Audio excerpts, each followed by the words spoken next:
and welcome to today's kickoff webinar in our series on spiritual care and race.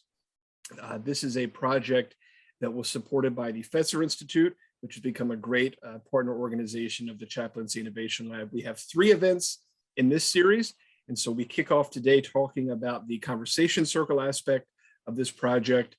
In November, we will have one about the history, present, and future of spiritual care providers of color. And then we will have a response panel in December as well. So I would certainly encourage you to attend all of those. Of course, they are free and open to the public, as all of our webinars are, so we look forward to seeing you there. Let me give just a couple of reminders before we get started, and then we'll get underway. So you will get an email with 3 items after this webinar. The first is a link to the recording. And so if you miss a point, or if you have to leave early, don't worry, you'll get a link immediately to it, or not immediately, but a link to the webinar in full. You can always go back and watch it whenever you like. The second thing in that email will be a link to a survey about your experience here. It takes maybe 1 minute to fill out. So please do that. It lets us know what you like, what you don't like, and how we can plan events better in the future. And then finally, number 3, we are launching an ebook on the conversation circle model with this webinar right now. And so you will get a link to that ebook in the email. It's just a PDF, so anybody can read it. And then I will also put a link to that PDF here in the chat box in the next couple of minutes once we get underway. So thank you once again for joining us. Let me introduce our panelists. We should have 2 panelists, hopefully, but we've got 1 for now. Here, it looks like Kirsten just came in. Wonderful. Wonderful timing, Kirsten, right before you get introduced. That's absolutely perfect. First, we have Yon Pak, who is Senior Director and Associate Professor of Integrative and Field-Based Education at Union Theological Seminary in New York. We also have Reverend Kirsten Boswell, who is the chaplain at Elon University and Dean of Multi-Faith Engagement.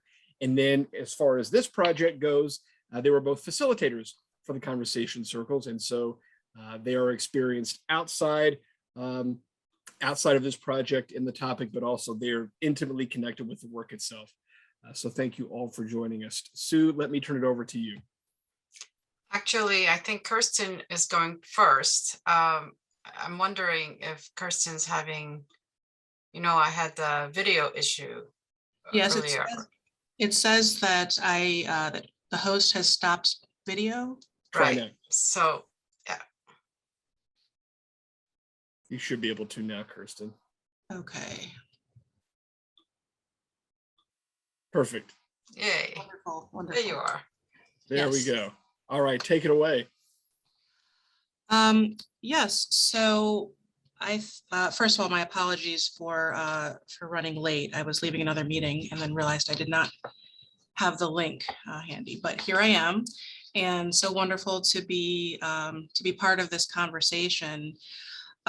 So really, I think that what I was charged with doing for just a few moments is to think a little bit about how this program came about and why we actually felt that conversation circles would be the best tool to utilize to help chaplains of color. And so, really, as I think about this, it goes back to a convening that we had, a Fetzer Institute sponsored convening that was pulled together.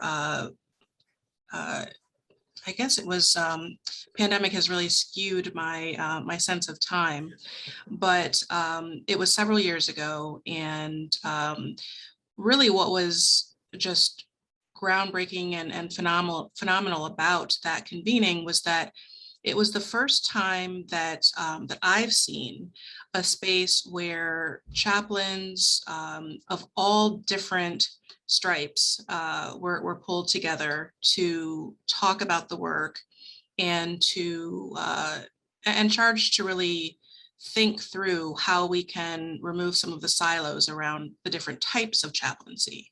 So there were chaplains engaged, who are in the healthcare field. There were education chaplains. There were military chaplains.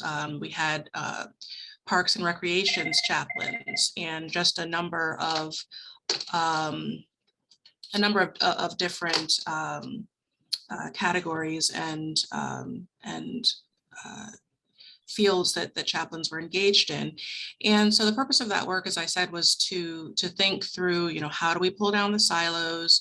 What's some of the good work that is being done in certain fields of chaplaincy that might not be shared currently across boundaries?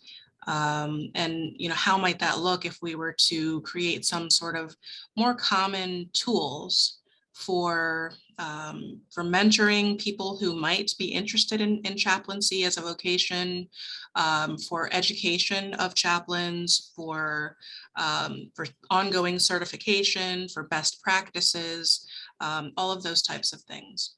And so one of the things that came out of this convening was that chaplains of color were really struggling across all of those boundaries. So whether they were in healthcare or higher education or the military, or the prison system, they were struggling, feeling like they were under-resourced, in many cases overutilized. So anytime there was a situation where a person was in need of help and that person was a person of color, then perhaps the one chaplain on staff who identifies as a person of color would be the person that was always called into that situation to make those connections. So feeling overutilized, feeling as if in many cases their experience and training were not valued as much as some of their peers. So a number of different things we're presenting as, wow, we really need to focus a bit on this particular subset of the larger field of chaplaincy. And so I really think that is where this focus and set of conversation circles came from. And I was, really happy to be a part of those conversations and to really be able to be involved in this work, on a very ground level, from the ground level, and helping to think through with some phenomenal colleagues across the country, what could this program look like and how could we better support chaplains of color?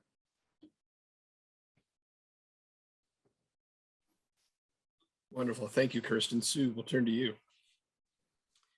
Yeah, thank you for that background and context.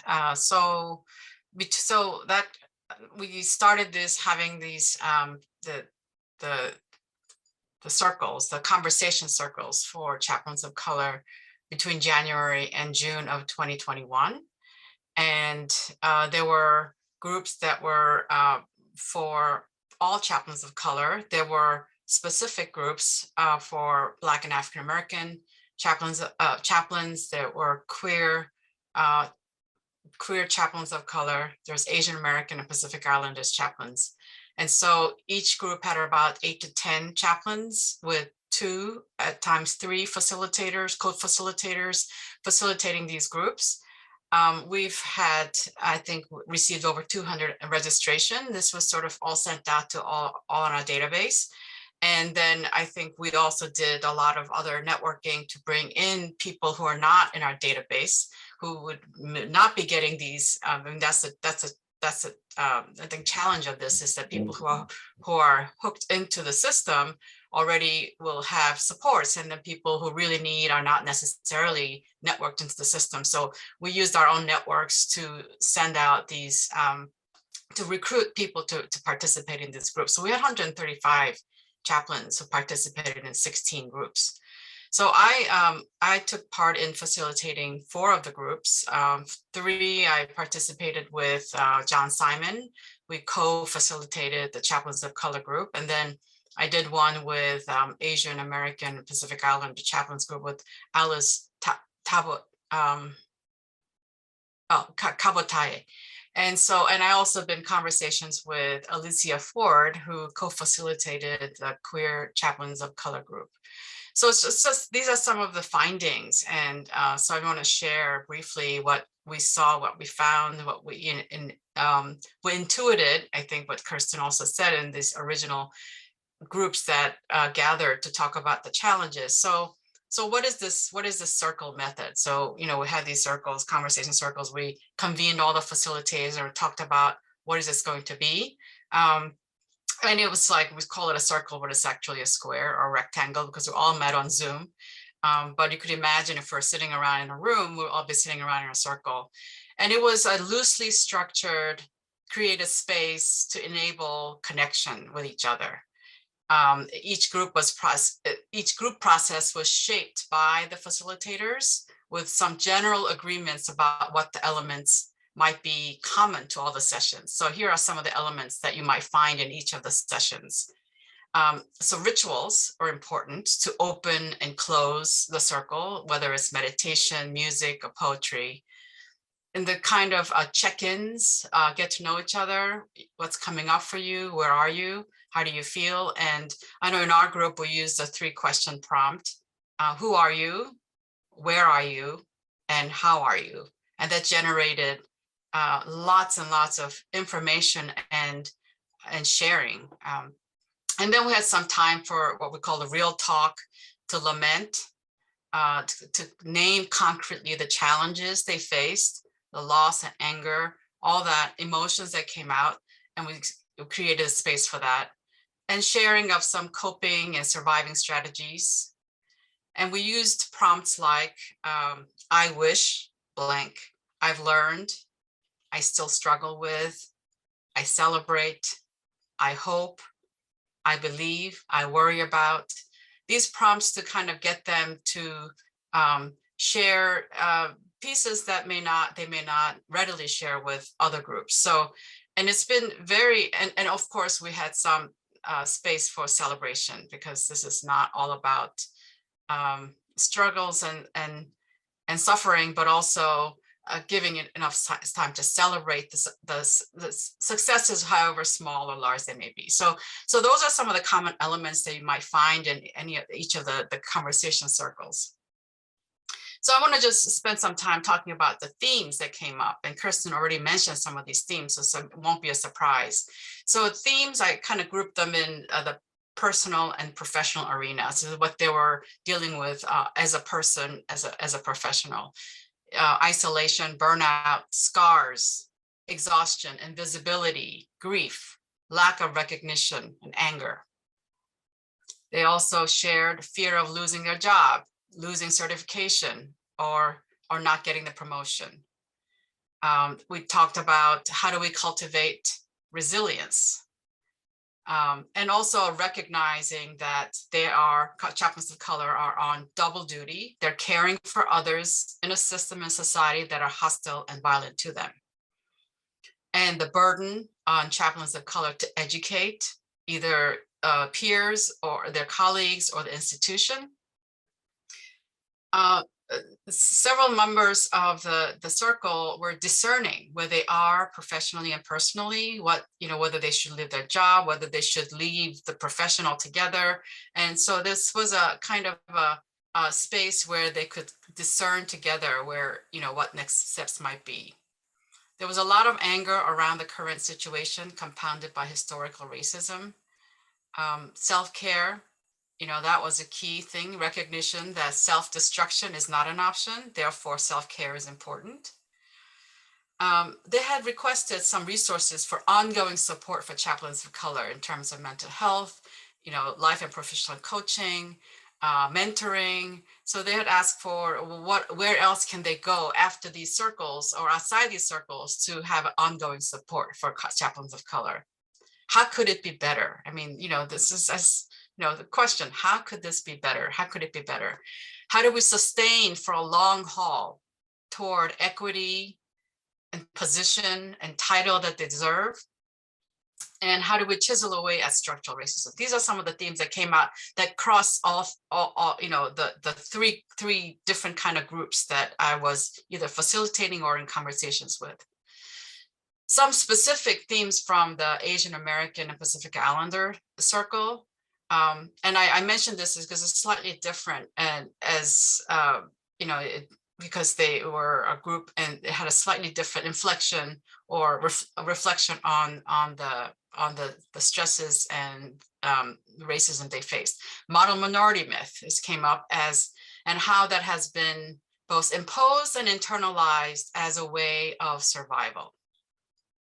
Workaholism at the expense of health and body and mind.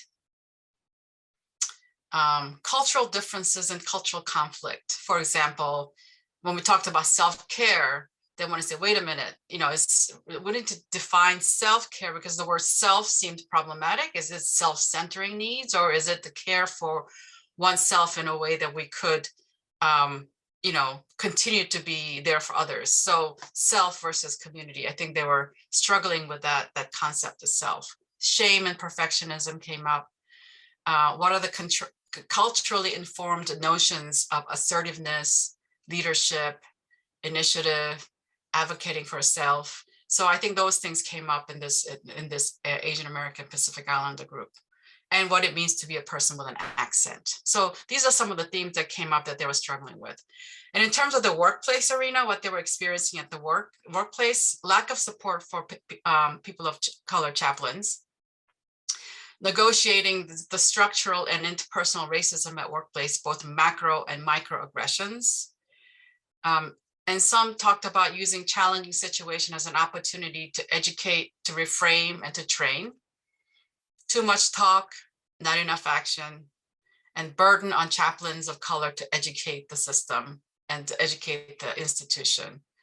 And I raised the question, what is the vision? Where is the hope? And as my colleague John Simon said, and I found this really helpful, can I continue to dream in this place?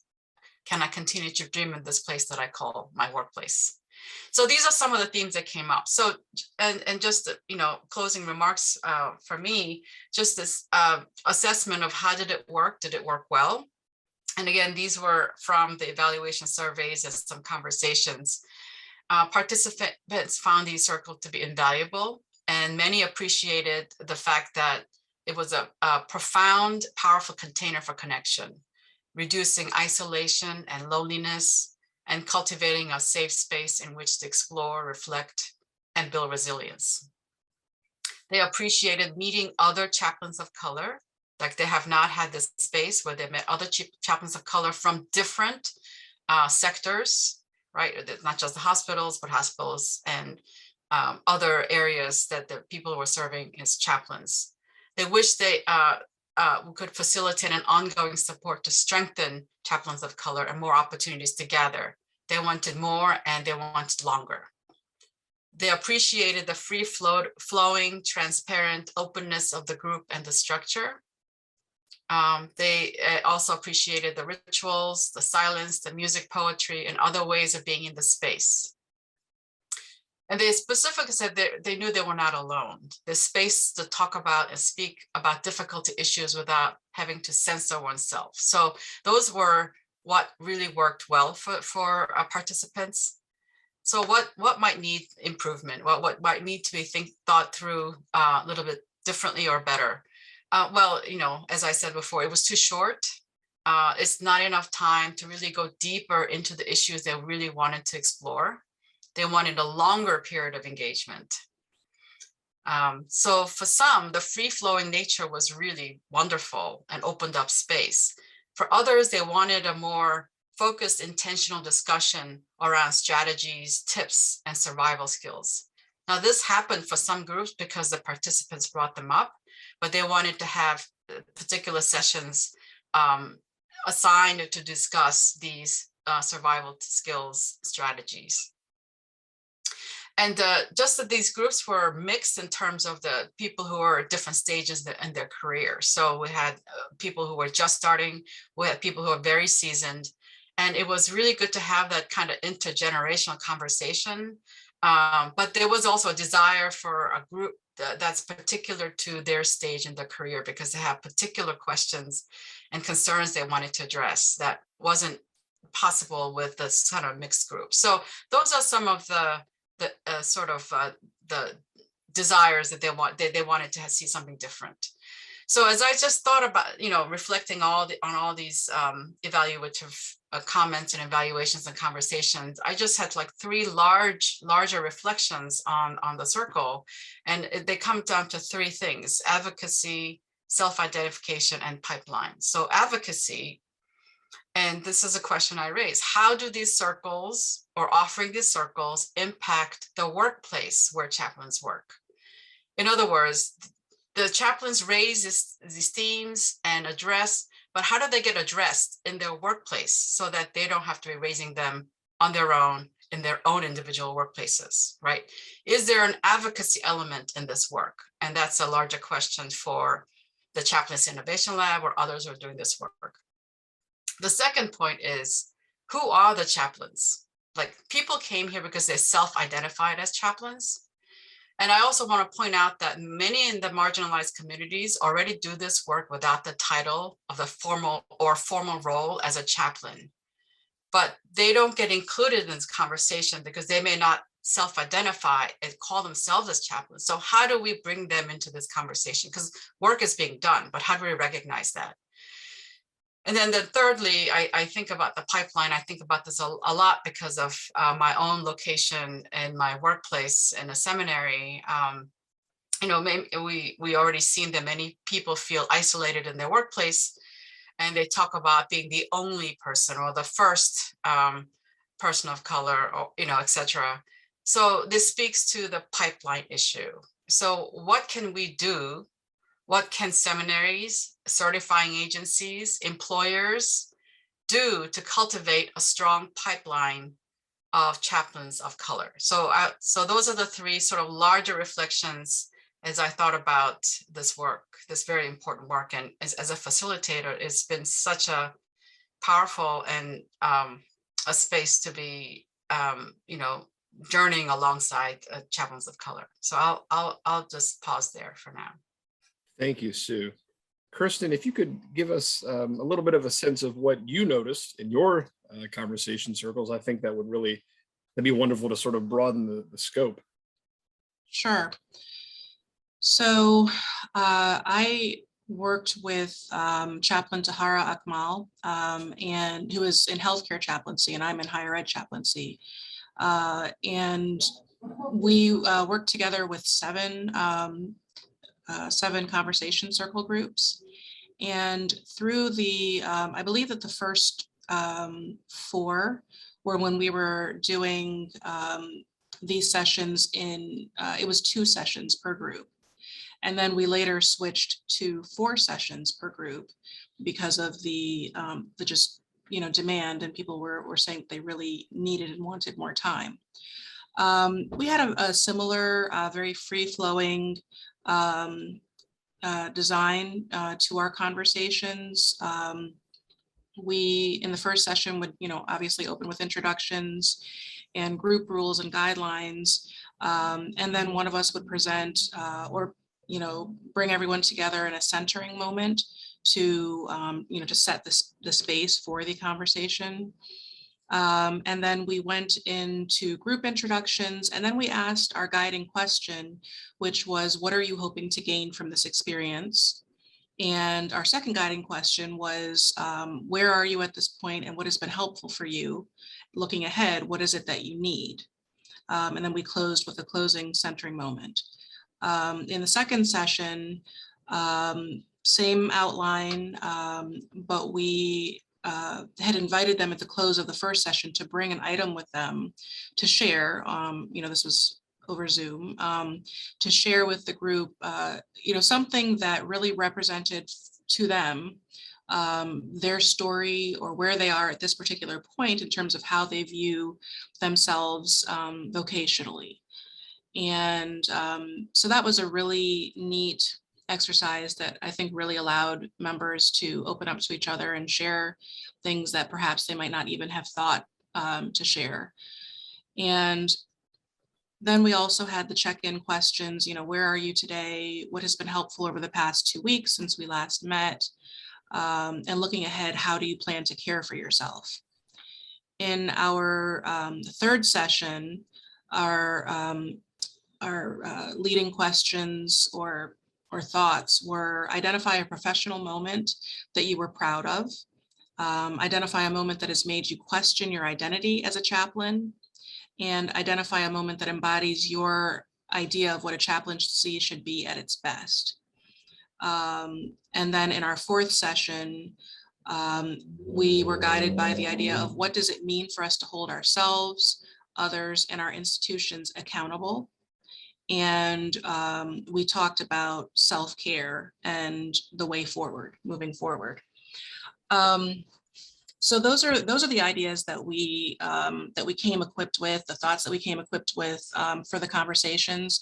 Often we did not make it through all of those questions because the conversations were so rich.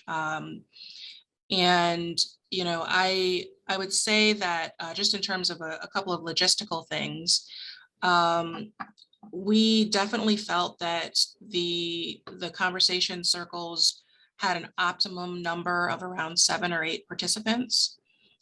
We felt that the groups that were larger or smaller, well, a little bit smaller could work, but larger tended to be a bit unwieldy. And, you know, in terms of just being on Zoom with that number of people, and then also making sure that it felt like a community that was developing, and people felt comfortable enough with their connections to be able to really share. We also noticed that in 1 or 2 of our groups, we had a mixture of attendees. Some were chaplains and others were discerning whether or not they were interested in chaplaincy as a vocation, were maybe still in their MDiv educational process. And so what we noticed is that, so I believe that was in 2 of our circles. And we noticed that in one case, it worked very well. And the person who, or people who were in that phase of their journey were able to fit right into the group.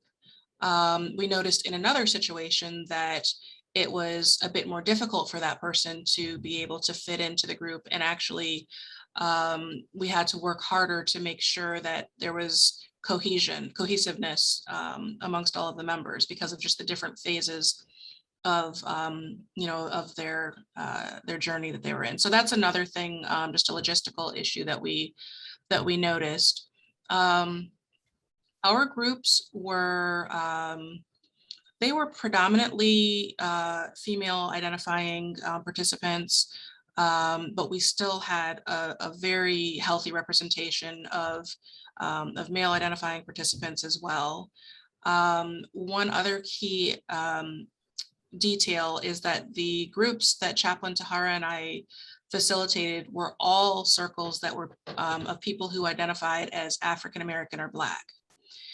And that was a piece of the reason we chose to go in the direction of having groups that were even more focused on a more granular level on people with that particular shared identity, was because we felt that due to the history of systemic racism and oppression, you know, in the United States, that this was a group that particularly needed additional support and additional spaces to be able to, you know, to convene and to share.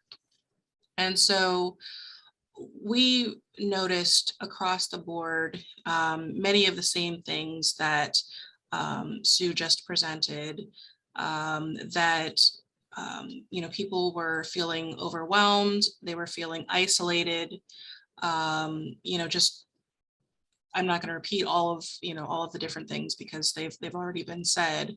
But I don't think that there's really much that I would say was different for our groups in terms of feedback, with the exception of the issue of the model minority myth. So that was not something that you know, that generally applied to or was brought up in our circles. One thing that you know, that I definitely did notice, our circles were largely healthcare chaplaincy. That was the overwhelming majority. And then we had a sprinkling of higher ed chaplains, and then a few others, but it was predominantly healthcare chaplaincy in terms of representation. And that created a very good connection space for the chaplains to be able to think beyond just the more general ideas of how are we doing this work, how are we living into our vocation while also operating in these very racialized environments.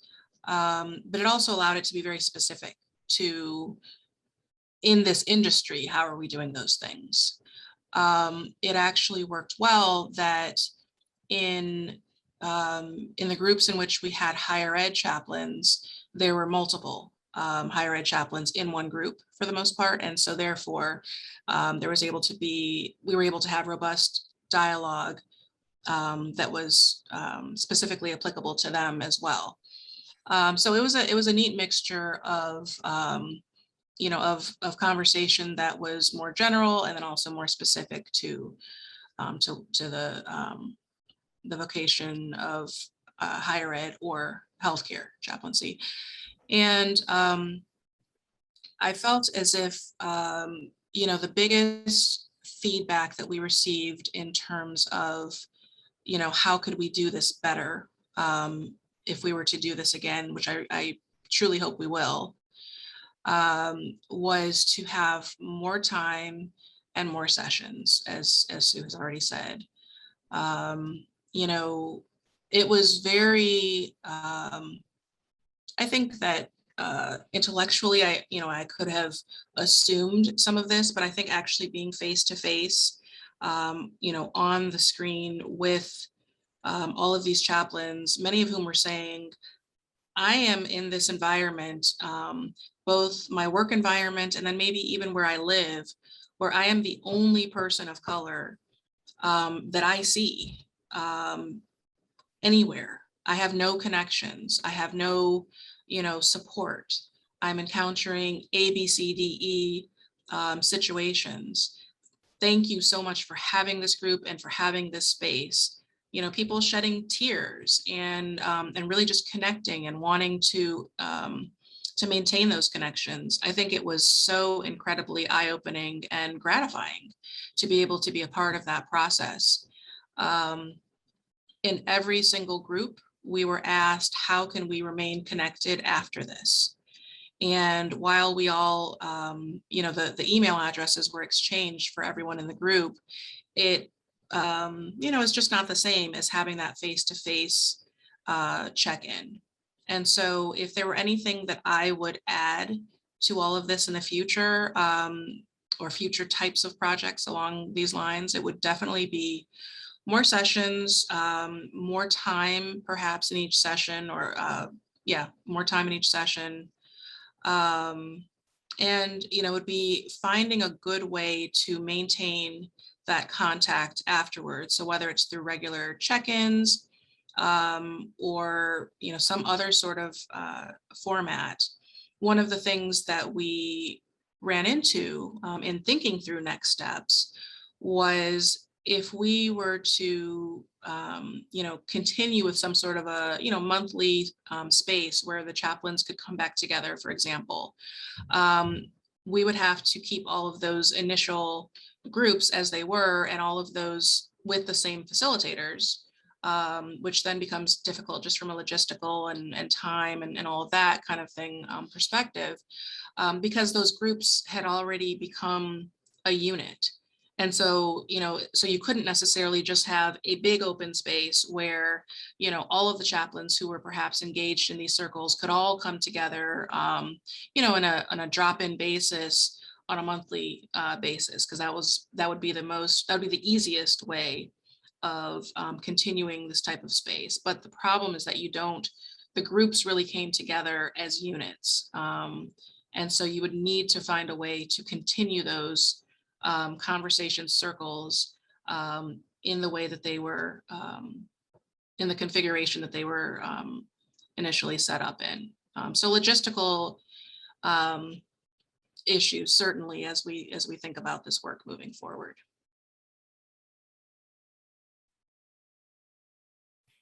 Well, thank you both very much for your both for serving as facilitators, your time already spent, but also your expertise and your reflection here.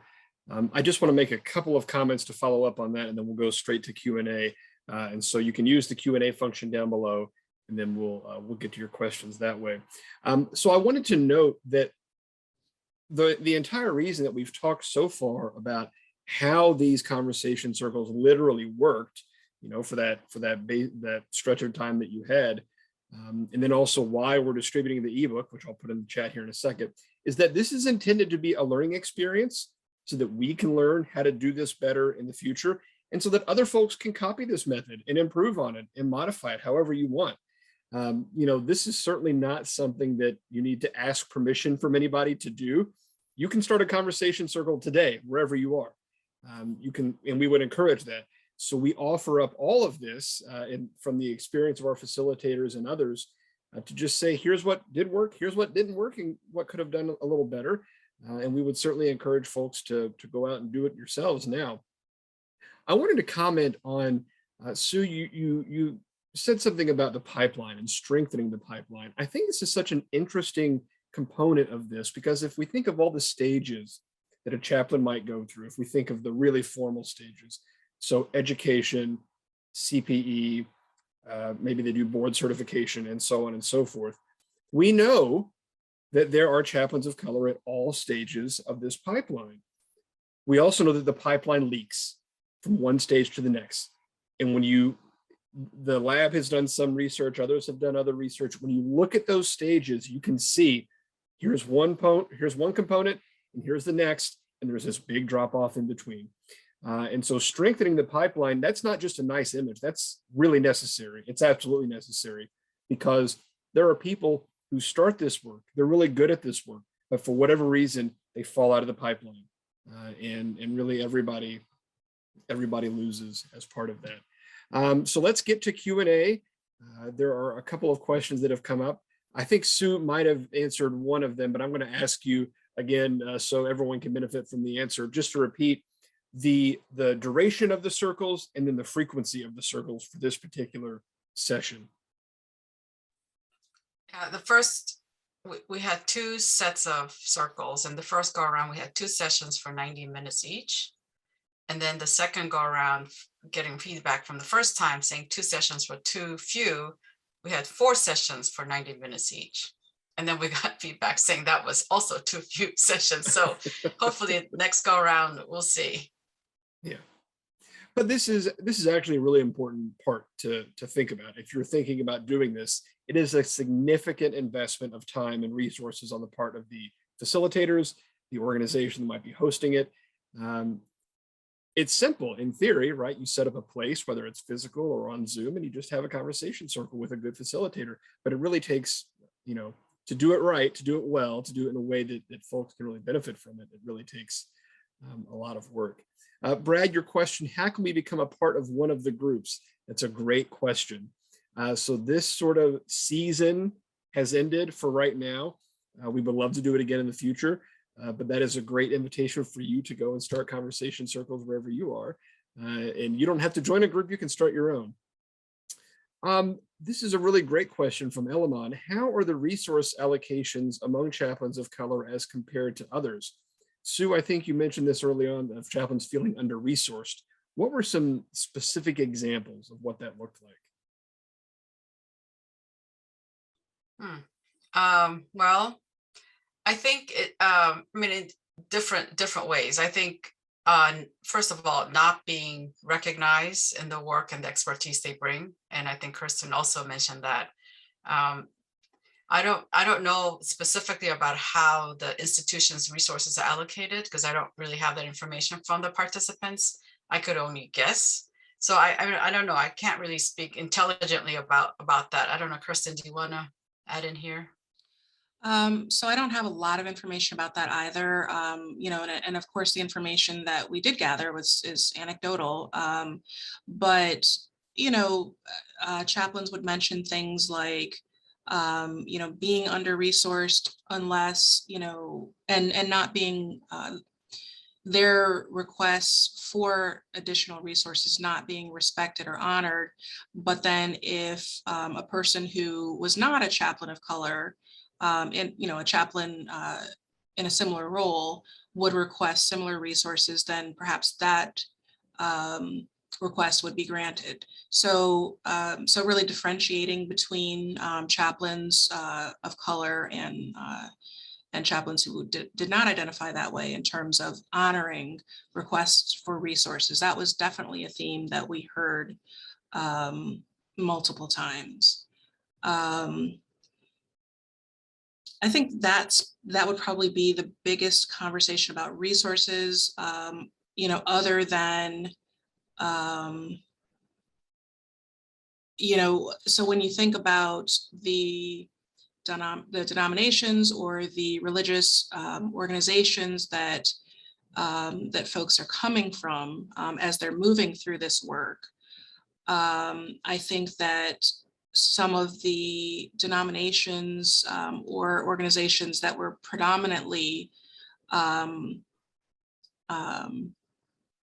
you know, folks of color could have lesser resources overall.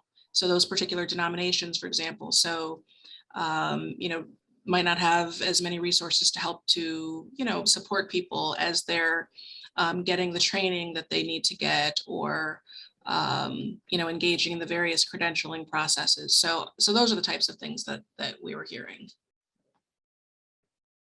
I think I also add here that, you know, I mentioned that they're being chaplains of color are also educating the institution and their peers. So they get called on. So in terms of resourcing, instead of having a resource for someone to deal with and work around and, you know, racism and equity and inclusion, they tend to tap chaplains of color to do that work. So I think that double duty thing is real, and the kind of tax on their time that's real. So in that way, I can think about how they're being under-resourced because they're not getting compensated for the extra work that they're doing, different roles they're playing. That's a very good point.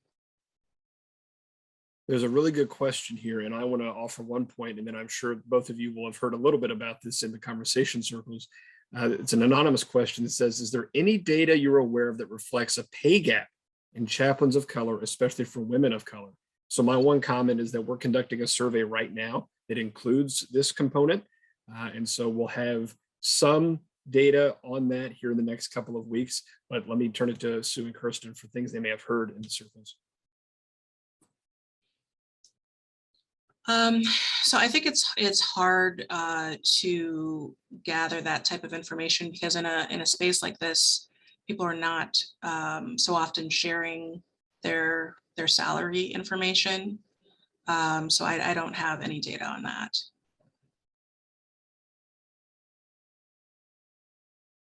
I don't either. I see a few questions folks are asking in the chat that they can't see a link to the ebook. I'm just uploading it as an actual file.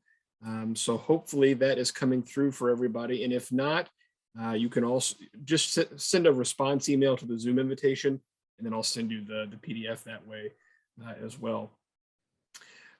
Paul asked a really interesting question. In the spirit of advocacy, how many employers included among the people that employ the participants allowed people to attend in the workday, and how many participated outside of the workday? That's a really good question, Paul. Well, it is.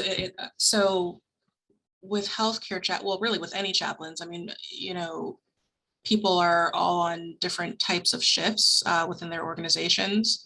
And so certainly, so we had all of our sessions in the evening, East Coast time, I believe it was 7 o'clock when we began. And that was really more so because we as facilitators, you know, that was something that that would work for both of our schedules. And we were trying to either do a lunchtime or evening sessions. And so so it was evening. And so for those of us in higher ed chaplaincy, we might be done with our day. But for many of the folks in healthcare chaplaincy, they were on call. So people were dialing in from their work settings. I don't get the sense, though, that it was an employer-sponsored thing. I think it was more so just that people were accessing it any way that they could and from wherever they were at that particular time. Yeah, I think my experience is similar to that. And as you said, one was in the evening and the other one was during the day. So depending on their timeline, their, where they are in their geography, their time zone, they were able to access it some were accessing during, I can see they were in the hospital setting and they were accessing it. Others were at home. And also not everyone was working full time. So that's the other thing. So it's, yeah, in fact, I mean, if I venture, maybe a little more than half were actually both working full time as a chaplain I'm just trying to recollect what the situations they were in. So that also is a reality, right? Not everyone can be employed full time as a chaplain, and many are piecing their livelihood together, doing chaplaincy here and then something else. There's an anonymous comment and question that's really interesting, and I appreciate this very much. It's not just that the pipeline is leaky, it's that the pipeline is time-consuming, expensive, and fails to allow for broader imagination around what skills are required to make a good chaplain, including life experience. So what efforts are there to create additional pipelines to chaplaincy? For instance, requiring an MDiv presents a huge barrier for me, and I'm sure for others. I have a different graduate degree that is not considered sufficient. I had this exact conversation with someone yesterday who was at a later life stage that is not in a position to go back and do an MDiv, but I would say that shouldn't restrict them from being a chaplain. So Sue, Krista, what are you aware of things, of opportunities that are available for folks to get into this work that can get around some of these issues?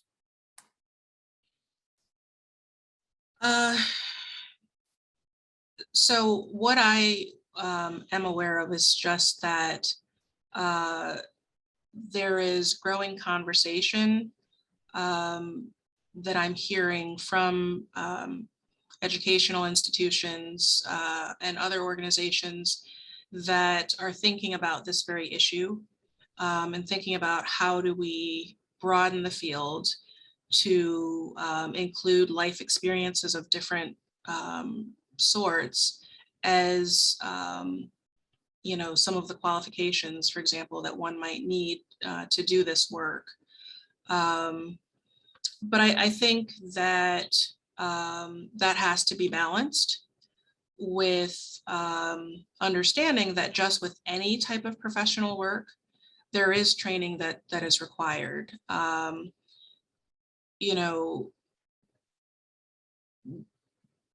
Yeah, so I think I'll probably stop there, but just to say that that the conversations are being had. Specifically, I know in the area of movement chaplaincy, there's a lot of work that's being done on looking at how to broaden the field and lower the hurdles and the barriers to access to training.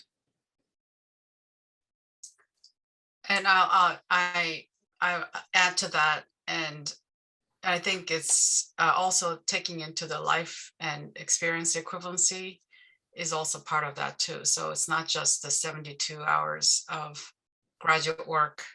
There are some conversation about flexibility about what that looks like. But it is still, I'm looking at like, what are the competencies, right? So it's not so much like what degrees you need, but how might you meet those competencies that are required to be a chaplain? Because, you wouldn't want to go to a doctor that didn't have their competency. So I think it's like, as Kristen said, how do we broaden it and balance it with making sure that people have the skills and training with or without an MDiv to do the work well.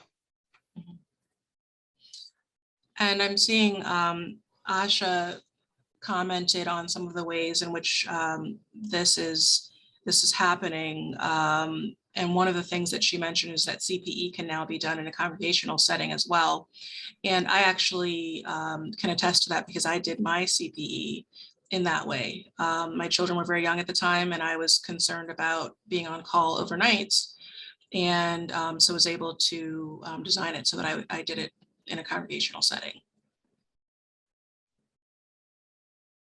A quick question here. You mentioned movement chaplaincy. Can you explain what movement chaplaincy is?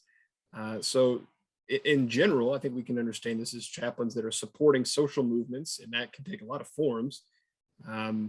Kristen or Sue, do you want to expand on my very bare bones definition there? No, I mean, I think that's really what it is. You know, people who are supporting the folks on the front lines that are advocating for change in and for social justice initiatives. You know, so recognizing that work takes a great toll on people. So having chaplains that really feel called to that type of support is, I think, a new and emerging field in chaplaincy.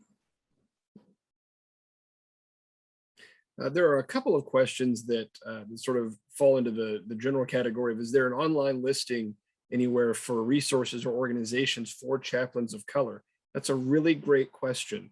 The Chaplaincy Innovation Lab website does have a listing of professional organization, which includes a few organizations for chaplains of color, but it's not a complete list. It's not an adequate list. And that is one area where I would certainly invite folks, if you know of these organizations, please tell us, because we're happy to make them better known as well as we possibly can. Sue, Kirsten, what comes to you as organizations that folks should be thinking about?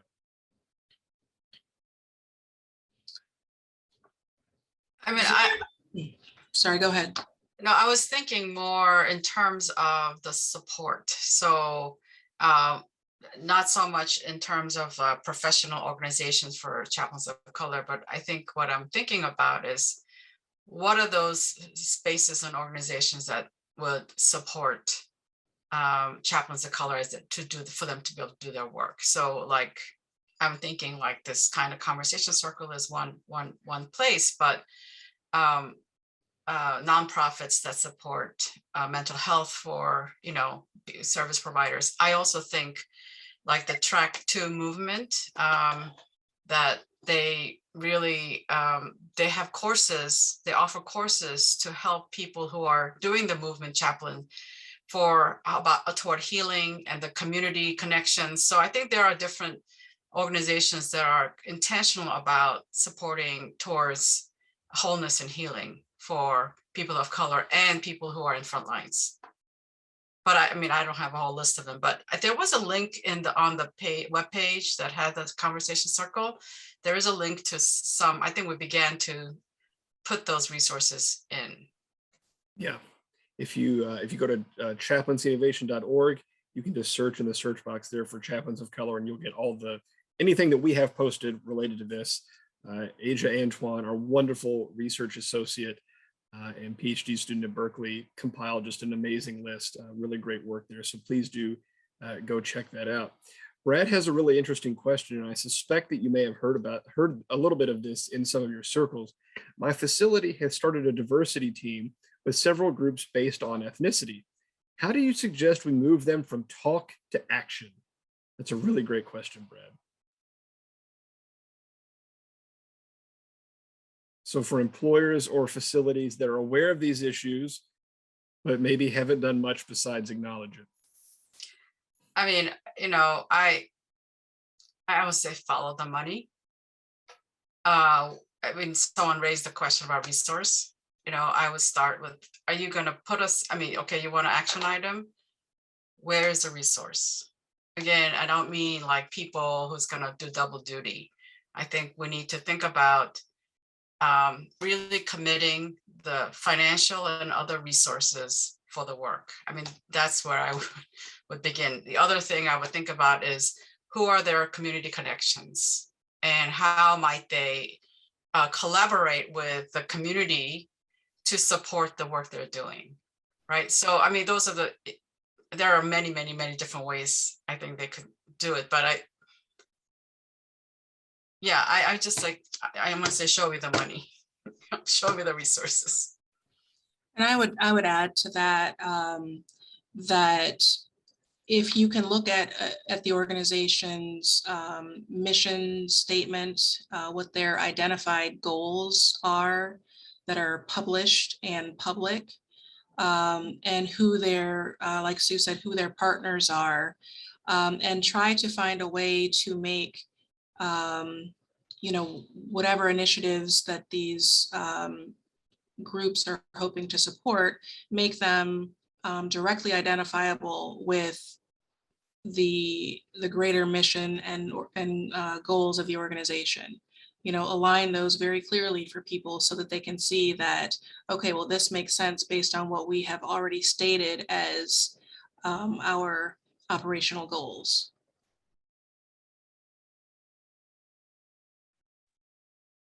There's an anonymous question saying, is there any thinking towards inviting some of the employers to share their understanding of chaplaincy and their interactions with chaplains? How do they see chaplaincy and their chaplain contributions to the enterprise? That's a really great question. The lab has done a limited project on this. I can't remember the exact title, but it had to do with executive perspectives on chaplaincy, where a research team interviewed a number of executives, specifically in healthcare systems, to help better understand, what do you know about chaplaincy? How do you understand what it is that chaplains do for your organization? And there's some really interesting responses came out of that. So I would encourage you to go and check that out as well. But as with so many things in spiritual care, that's an area that really calls for a lot more research than has been done so far. And then I think maybe we have time for one more question here, and Cassandra asks it specifically, but a lot of folks can benefit from it as well. I'm new here. I'm interested in becoming a chaplain. Are there any mentorship opportunities? The answer is yes, in short. There's a big asterisk next to it, though. So I'm just going to turn it to Kirsten and Sue to advise. If I'm a chaplain of color, or I want to be a chaplain, where do I go now?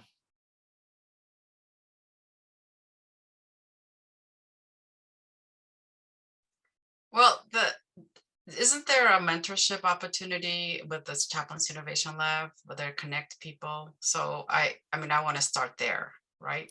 That still exists, right? I was going is to that the asterisk? I was going to avoid the shameless plug. So thank you, Sue, for yes, the CIL does have a mentorship program. Right. Go to the website, search mentorship. We'll get you connected.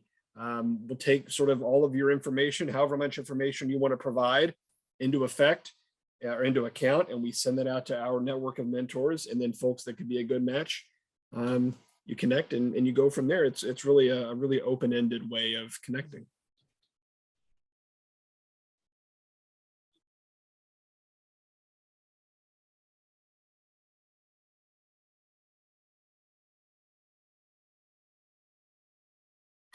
All right. Well, thank you all very much for joining us this afternoon. And I think especially those who joined early for their patience with our technical issues, hearing me blather on about whatever it was in our digital green room before we got started. But thank you most of all to Kirsten and Sue for their work on this project, for all of their work in the field and for the lab. Kirsten and Sue, you are both just such valuable and valued collaborators for the lab, and we really appreciate all the work that you're doing. So thank you very much. Everyone keep an eye out for the follow-up email. You'll get a recording, you'll get a link to the survey, and then also you'll get a copy of the ebook that has to do with this, where you can see in a little bit more detail the method, themes, and how you might want to think about doing it yourself. Thank you all very much. Have a great afternoon. Bye-bye.